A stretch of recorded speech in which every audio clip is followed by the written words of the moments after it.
Você me mandou cantar, você me mandou cantar, pensando que eu não sabia, pensando que eu não sabia, pensando que eu não sabia.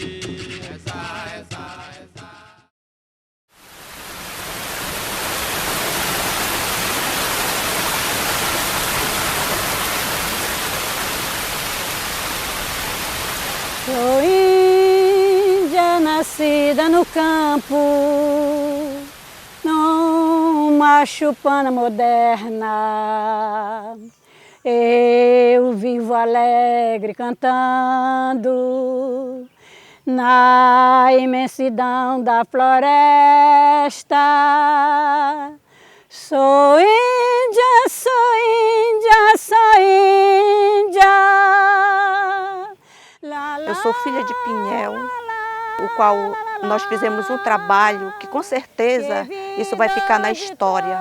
Nós sendo filho da comunidade, eu me sinto muito orgulhosa por fazer parte dessa história. Então, essa cruz aqui, eles diziam que é a cruz que identifica o padre Baraúna, que foi morto no igarapé do Baraúna ali. Nós não podemos afirmar que seja, mas essa cruz ela continua. Ninguém, já procuramos de toda forma saber quem era. E nós acreditamos no final que seja o padre Baraúna. Por quê? Porque essa cruz, dizem que aqui era um cemitério, e também foi o campo da equipe Alegria de futebol, né? Então eles tinham como campo, mas o que nos chama a atenção vem ser essa cruz. Essa cruz ela tem um símbolo de algo importante, né? Porque se ele não fosse tão importante, estaria aqui. Para dei-me licença, eu quero entrar. A bandeira não acha lugar. Para dei-me licença, eu quero entrar. A bandeira não acha lugar. Ianecuema Sanamá, eu estou dizendo bom dia, meus irmãos.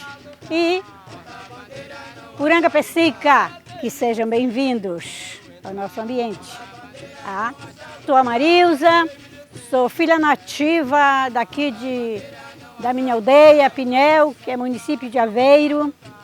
Convidei colegas e formamos um pequeno grupo para que juntas nós estudássemos, nós pesquisássemos, buscando e conversando com aquelas pessoas mais velhas, buscando o seu conhecimento. Não para ficar para mim, mas para deixar para os nossos filhos, netos, bisnetos e outros que ainda estão se formando.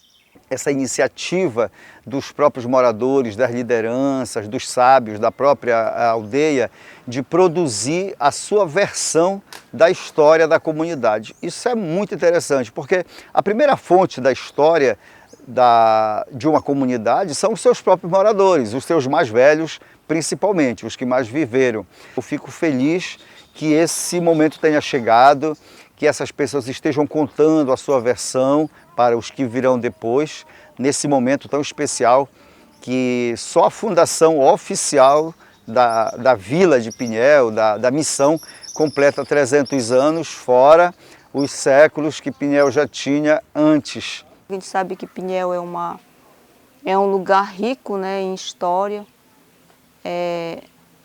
e essa história ela precisa ser dada continuidade, né? E nós, enquanto professores, a gente tem essa responsabilidade. E aqui na Escola Curaci, mais ainda, por ser uma escola indígena, né? Eu vejo que nós temos esse compromisso, né? de trabalhar a cultura, né? Trazer, porque as crianças que estão surgindo não conhecem. Então nós temos essa responsabilidade.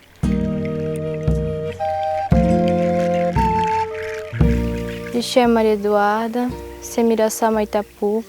Eu sou aluna aqui da Escola Curacicatu. Os 300 anos mais de Pinhel, para mim, e para todos que moramos aqui significa muito, porque por essa terra já se passaram muitas lutas e é gratificante ver que hoje, apesar das dificuldades, a gente conseguimos muitas conquistas, incluindo a saúde, a educação e a religiosidade.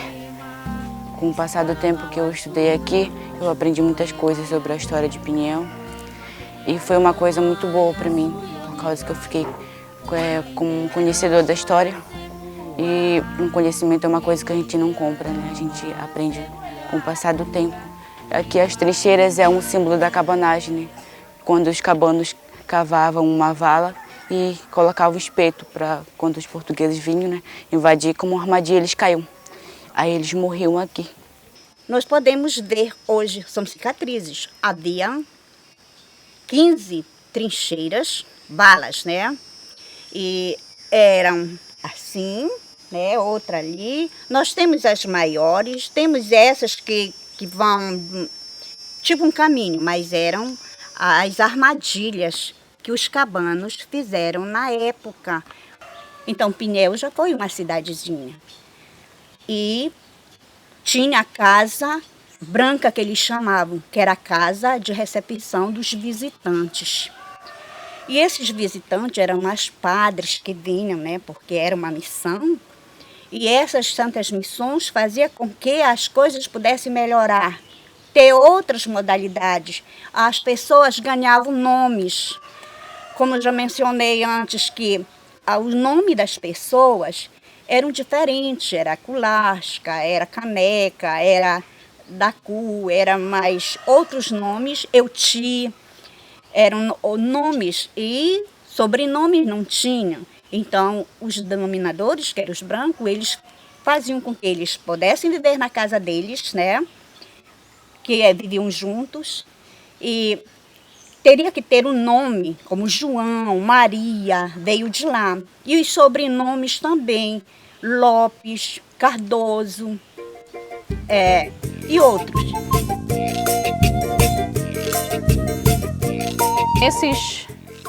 Nesses 300 anos que hoje nós estamos comemorando, é um 300 anos de muita resistência, de muita luta, de muita conquista. Embora ao longo da nossa trajetória nós encontramos muitos desafios. Tanto é por isso que nós, quanto indígena, nós nos fizemos uma longa caminhada para que chegássemos até hoje na questão da associação. Então, as associações aqui no distrito de Pinhel, elas têm nos fortalecido. Então, nós viemos aí da Associação Iané-Caeté, que é uma associação intercomunitária que abrange as 3 comunidades, que é Pinhel, Camarão e Escrivão. E logo em sequência a gente tem a Associação Patauí, que é destinada para os indígenas. O nosso movimento em si, ele faz parte da comunidade aqui regional mesmo, né? Então nós procuramos meios de como ajudar e como manter a cultura viva dentro da nossa comunidade.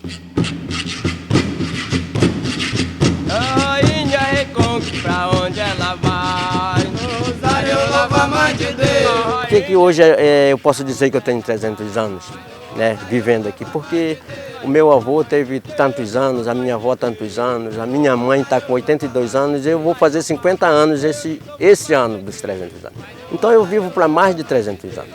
Né? Então para nós é uma riqueza muito grande e a gente está resistindo hoje na nossa aldeia com esses 300 anos, que vai ser uma festa tão linda e uma cultura que está bem aí para a gente se festejar e mostrar para o povo aí de fora que a gente resiste e que a gente está aqui para fazer o melhor para todos que vierem participar da nossa festa.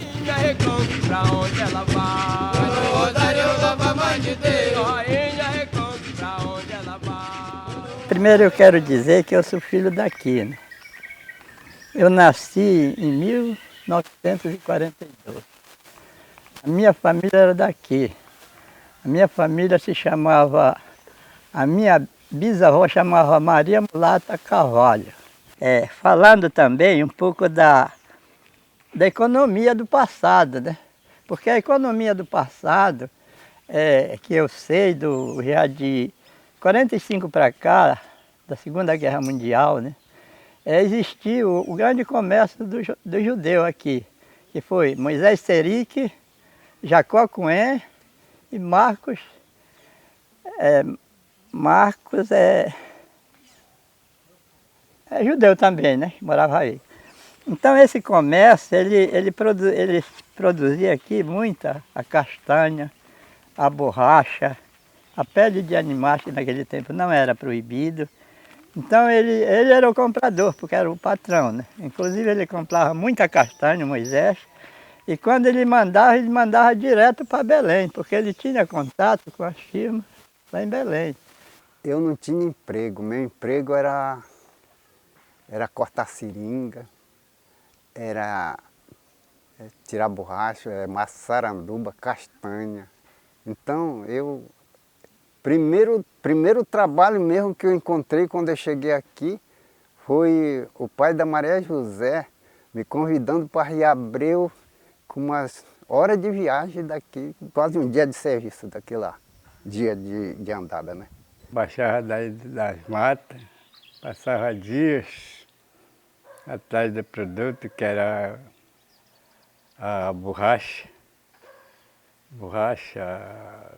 breu, jutecica, pele de caça, que eu gostava muito era de caçar. Então era um comércio na época que nós, o meu pai, trabalhava para manter esse comércio, né? A produção. E justamente naquele tempo, até hoje ainda fala no patrão, né? Meu patrão. Então naquele tempo era meu patrão também, né?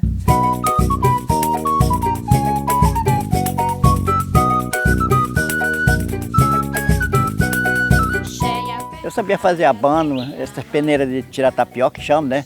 Hoje é só no crivo e umas desóleo eu sabia fazer, já de coar a massa para ir para o forno. Isso eu sabia fazer. Eu não sei se eu acerto, porque hoje em dia é só já vem a tela preparada, tudinho, já compra a peneira pronto, já vem a tela para tirar tapioca. Nunca mais eu fiz, não sei se dá certo.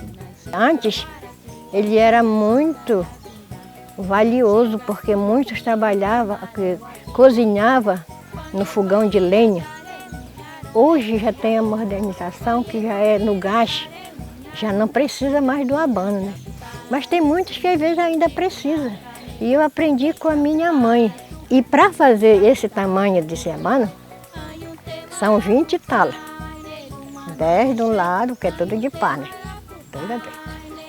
5 de um lado, 5 do outro.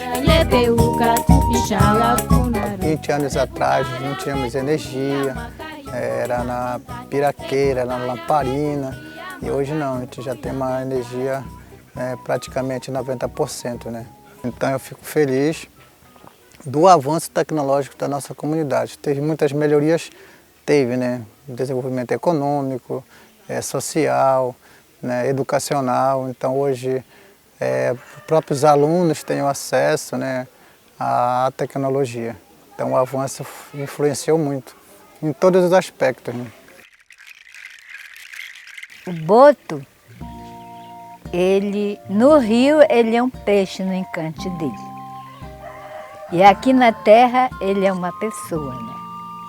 A vestimenta dele é todo de branco. Até o sapato branco, o chapéu de palhinha branco. Então ele residia aqui na comunidade nossa. Porque ele tinha uma namorada, né? Quando ele saía fora do rio, ele assoviava, né? O boto, dava aquele assovio. Quando ele assoviava, ele já era um homem, né? Já estava pisando na terra. E aí ele subia. E quando ele estava próximo da casa dela, ele dava um assovio. Aí ela amortecia. E ele entrava na casa, ia namorar com ela. E aí ele já trazia a comida dela, porque ela morava sozinha. Aqueles peixes grandes, tucunaré grande, lá do meio do rio onde ele morava. Deixava lá no giral dela. Eu conheci o Patavi Eu tinha 14 anos de idade. Sempre conto essa história para meus filhos e eu sempre digo para eles, compra um caderno que eu vou contar a história do Potaí para vocês. Ele se aparecia, começava a festa, chegava aquele rapaz, camisa branca de mangas compridas, calça azul, chapéu de massa. Entrava, olhava tudo por ali, tudo. Aquela pessoa que ele se agradava, ele ia e dançava. Quando dava meia-noite, ele desaparecia. E aquela pessoa que ele se agradasse e não acompanhasse ele não levava logo, né? Mas ele endoidava, ele fazia. Ele se agradou de uma moça aqui em Pinhel, que o nome dela era Marina. E ela não quis acompanhar ele. Ele endoidou ela na primeira noite de festa. O Gambá estava andando nas casas, que hoje está todo mundo ficado. E o pessoal pararam a festa e saíram à procura. Com 3 dias acharam ela. Ela vinha varando. Me lembro benzinho. Isso aqui não era campo não, isso aqui era uma mata. Ela vinha varando. Meu pai e a minha mãe estavam sentados quando ela vinha varando. Até hoje eu me lembro da cantiga dela. Ela vinha cantando essa... O lobritete, o lobritete, o lobritete, o lobritete. Aí meu pai olhou. E a fulana. Que ele foi se aproximar dela, ela avançou em cima dele. Aí lançaram ela com uma corda, como quem lança um boi. Aí fizeram um cercado e colocaram ela lá dentro. Com 1 mês ela se amansou. Aquilo que a gente não vê, a gente não duvida. Vocês sabem a história de Pinhel? Vocês não sabem a história de Pinhel. Que